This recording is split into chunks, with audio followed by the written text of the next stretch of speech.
And for our last story of the day, man, women's elite rugby, y'all. All right. We talked about it. They're here. They're coming. All right. They already finished their Legacy Cup in partnership with the Women's Premier League.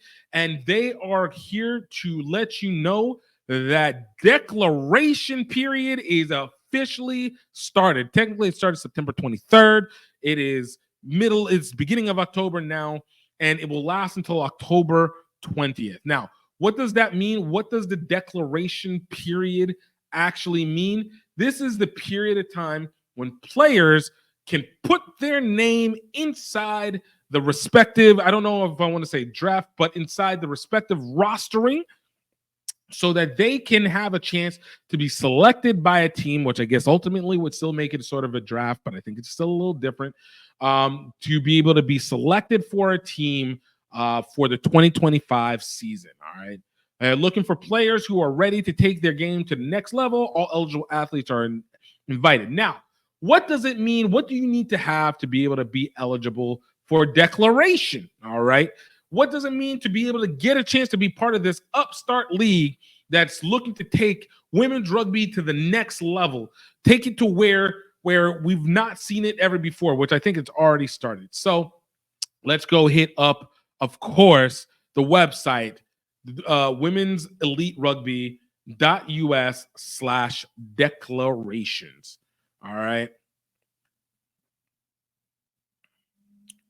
All right. So what do we got first? Obviously, they talk about the structure of the league. Going to be 6 teams. We've talked about this in past episodes. They're going to be in San Francisco, Boston, Chicago, Denver, New York, and Minnesota, St. Paul. Minneapolis, and St. Paul, Minnesota. And they'll be playing home and aways for each of them. Players receive at minimum elite level training because they're going to have daily training schedule, complete travel coverage, so flights, transportation, meals, hotels, all paid for.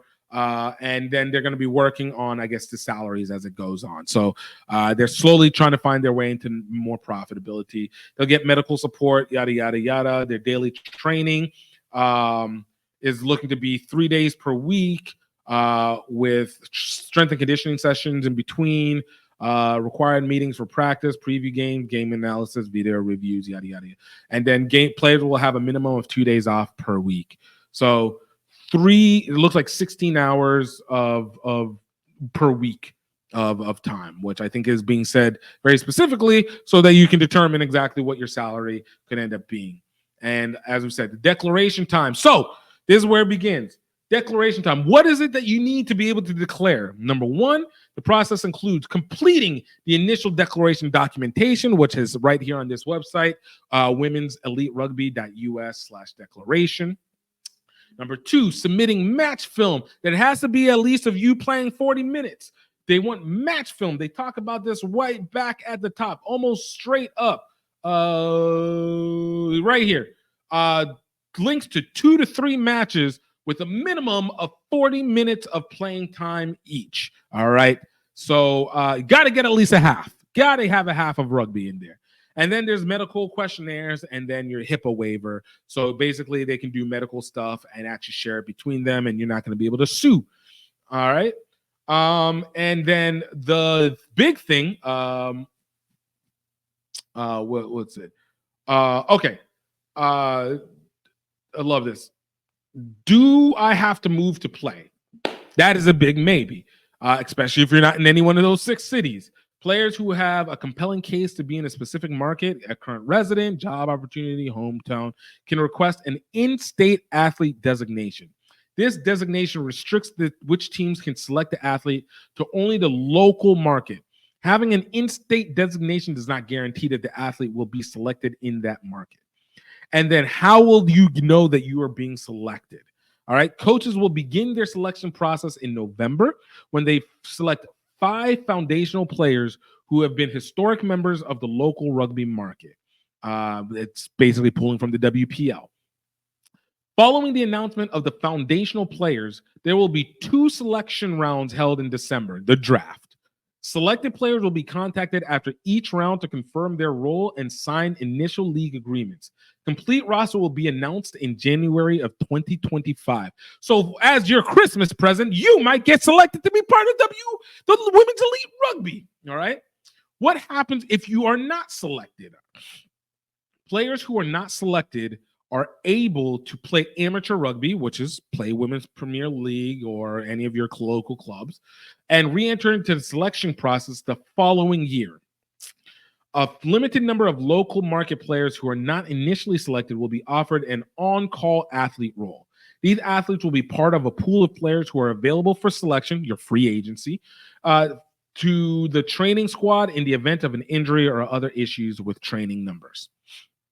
Now, what impact does playing in the WER have on my collegiate eligibility? I love this because obviously in the U.S. sports, if you get an agent, or if you got an agent, you were officially no longer considered as an amateur. And if you're a football player going to the NFL, a basketball player going to the NBA or WNBA, you would no longer be eligible to play college sports because you'd be considered as professional and not amateur, even though now amateur doesn't exist in college sports in the U.S. But different collegiate programs will have different eligibility restrictions. High school and college players who choose to join the WER risk impacting their collegiate eligibility. Players who have questions about their specific situations are encouraged to discuss the implications with their existing college coach, eligibility personnel at their current or prospective university, or eligibility specialist. There will be a collegiate selection process in May for those athletes who are current college athletes who wish to finish their collegiate career before declaring for WER. That I think is actually a little confusing because you got essentially two declaration periods, right? You got the one that will be in December that you get in, and then you have another one that's in May. Unless the one that they're talking about for the next roundabout is that May one, then never mind. But if you have to, replace for, September and October to pick up for January, there's going to be a lot of women's college players that are going to come out and they would take up these positions. Like, why would they double it up? But I'm assuming now, as I'm thinking about it, they're going to make it where you are essentially, You are essentially being drafted for May. All right. And lastly, which is the most important one, I think, because this is the one that afflicts the MLR and whatnot, is if I am an international player, can I join Women's Elite Rugby? And they say, at this moment, we can't accommodate you. It's more specifically, WER is not able to support player visas. However, if players are eligible to work in the U.S. or have secured visas on their own prior to the start of the season, they may be considered for the 2025 season. So it is feasible to be able to play for them. You just have to make sure your visa is already done straight, and they're not going to do anything for you. They just can't afford it, and it's expensive to be hosting visas. So if you know somebody who is already in the collegiate, who is looking to play professional as a woman, I know there's a lot of roots players that are capable for it. I'm interested to see if the crossover of PR7s as well as WER end up being a clash amongst themselves, because that would be an interesting take in it of itself. And subsequently, if you feel like you're capable of playing at that level, and again, there's a lot of women's Premier League players who are basically playing professional in a semi-pro amateur league, which seems like a contrast, but that's what's happening. So I just want passing on the information to you.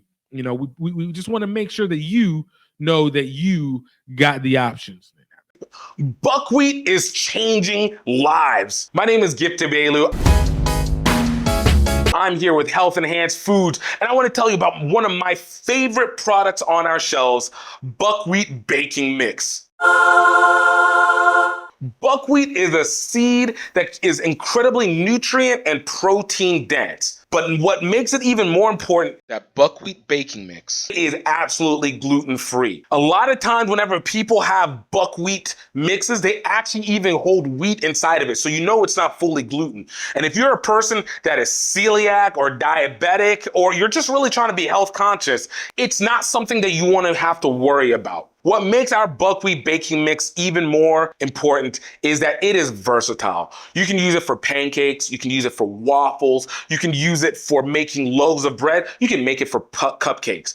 But what helps even more is that it is allergen free, it is nut free, it is dairy free, that there is no additional additives in it. There's no leavening there, so that if you want to be able to raise your bread, you can put in the baking powder yourself and get it fluffy. If you don't, you absolutely do not have to. You get the bread that you love without the cost to your health. You can absolutely find buckwheat baking mix at healthenhancedfoods.com. Absolutely check it out. Get your nostalgia back. Get back to eating and loving the way that you are, and absolutely get back to the energy that you know that you can get without having to destroy yourself. I'm looking forward to seeing you get it. Let's go.